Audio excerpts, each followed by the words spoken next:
Hello everyone, and welcome to Rocket Fuel, your daily update for everything that's happening in the Rocket Pool community. Today is August 24th. I've got a few updates for you, so let's get started. Before we do get started, actually, a little update of what happened yesterday, a recap of what happened yesterday. So the team paid out an immune bounty for a medium threat level.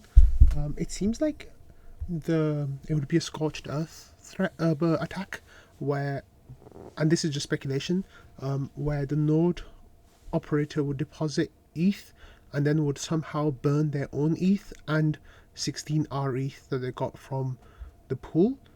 I think that's what it is, but I'm not 100% sure. So I don't think it's in anyone's favor to be doing that attack. Then Joe set a position about MEV Boost, and I'm going to be talking about that today as well.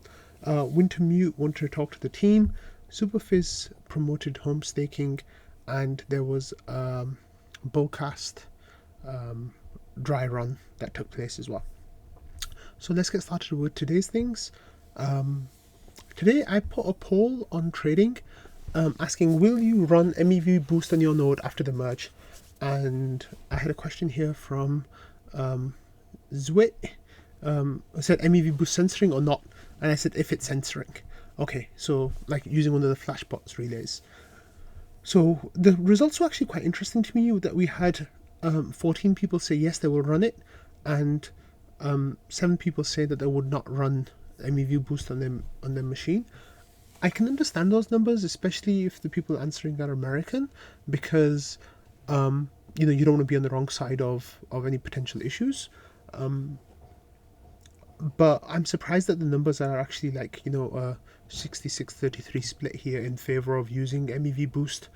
Of course, the rewards will be a chunk more, but especially, well, if gas prices rise, there definitely will be a lot more, but I'm still surprised by that number.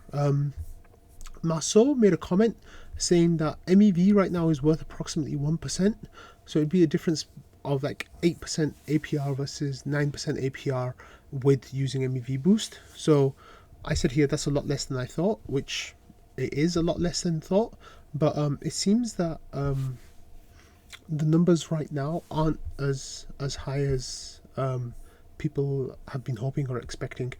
Anyway, Joe said on trading as well that he thinks this MEV Boost issue is going to be solved quite soon.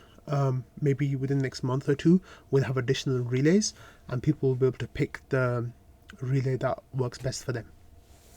So, I still haven't decided about whether or not I'm going to run MEV Boost on my node.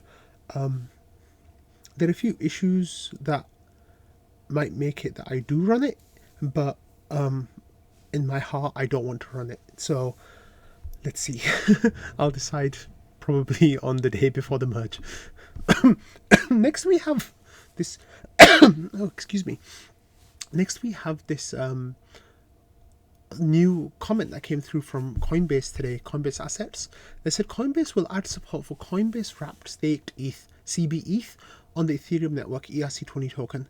Do not send this asset over other networks or your funds will be lost. What is cbETH? Let's dive in.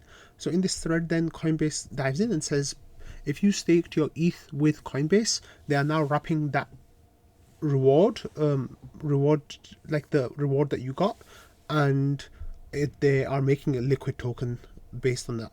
So you might be thinking, hey, whack attack, why are you talking about Coinbase's liquid staking asset derivative when this is a Rocket Pool channel? Well, something that's really interesting is this response that Marceau posted that I retweeted today. He said all staking products are not created equally. Which of these core qualities are you willing to compromise on?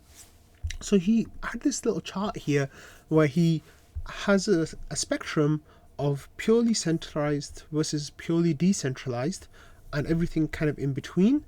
And then he kind of broke it down by where each company kind of falls on that list of centralization or decentralization, and then across all these different like types of measurements. So in terms of commission, Kraken, Binance charge 15 and 0%, Coinbase 25%, Lido 10%, Swell varies depending on what kind of node it is. Rocket Pool 15%, but that number is looking to come down, and Solo staking 0%. So on trustless, full trust mixed, and then Rocket Pool is trustless, permissionless. Kraken, Binance, Coinbase are fully permissioned. Lido's cbETH is permissionless, technically speaking.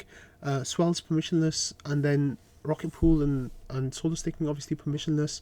So basically across all of these metrics, it's that Kraken, Binance are quite bad. Coinbase is tiny bit better. Lido is a little bit better than that. Swell, there's still some question marks about what it's going to look like. And then there's some opportunity space here, Marceau says, for kind of something that's a little bit more decentralized, but a bit less decentralized than Rocket Pool. And then Rocket Pool is green for everything, so that's green on commission. Well, commission doesn't have a color. So trustlessness, permissionless, allows node operation, allows self-custody, censorship, regulatory compliance, rent seeking extracts value, and liquid staking enables liquidity. So the only aspect that Solo staking loses out to a Rocket Pool, of the RETH token, is that it doesn't allow liquidity of your tokens. But Rocket Pool's RETH kind of is tick for everything as you would want it to be, in terms of decentralization and what it offers in terms of that. So this was a really great chart that Marceau put out, and it definitely kind of helps you see just how great the product that the Rocket Pool team puts out is. This again is something a little bit adjacent to the Rocket Pool community directly, but it's something that had a lot of people excited in trading today. Is that the official announcement of the mainnet merge came through from the Ethereum Foundation today on their blog. It just goes through like what the merge is, what it's supposed to do, how does it work, moves from proof of work to proof of stake, 99.95% energy reduction, when it's going to take place. So then it gives you information about Bellatrix update, the Paris update, which will happen on around between September 10th and September 20th, depending on what miners are doing. Obviously, the sooner the better at that point. And then it tells you about the client releases and who isn't up to date. So every one of these is up to date.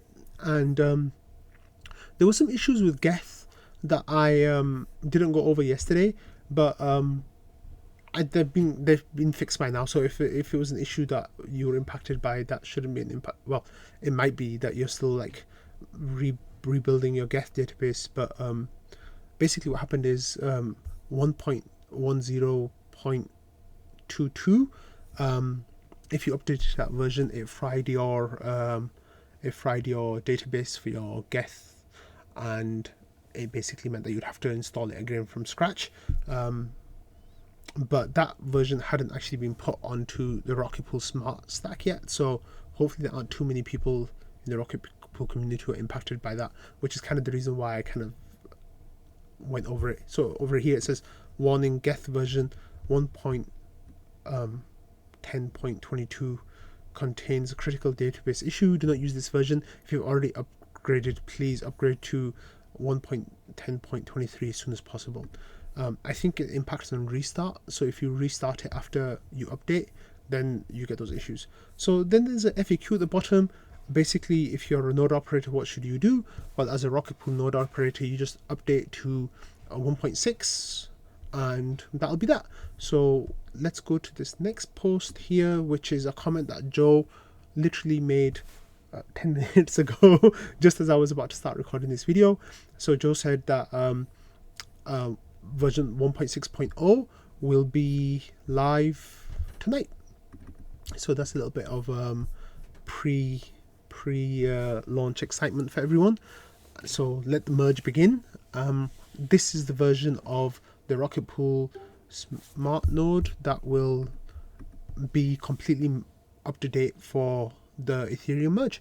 So if you are staking on Rocket Pool, the only thing you need to do for sure is make sure that you update to this version 1.6.0, and maybe 1.6.1 if there's any issues with this, which I don't think there will be, and we'll be all set.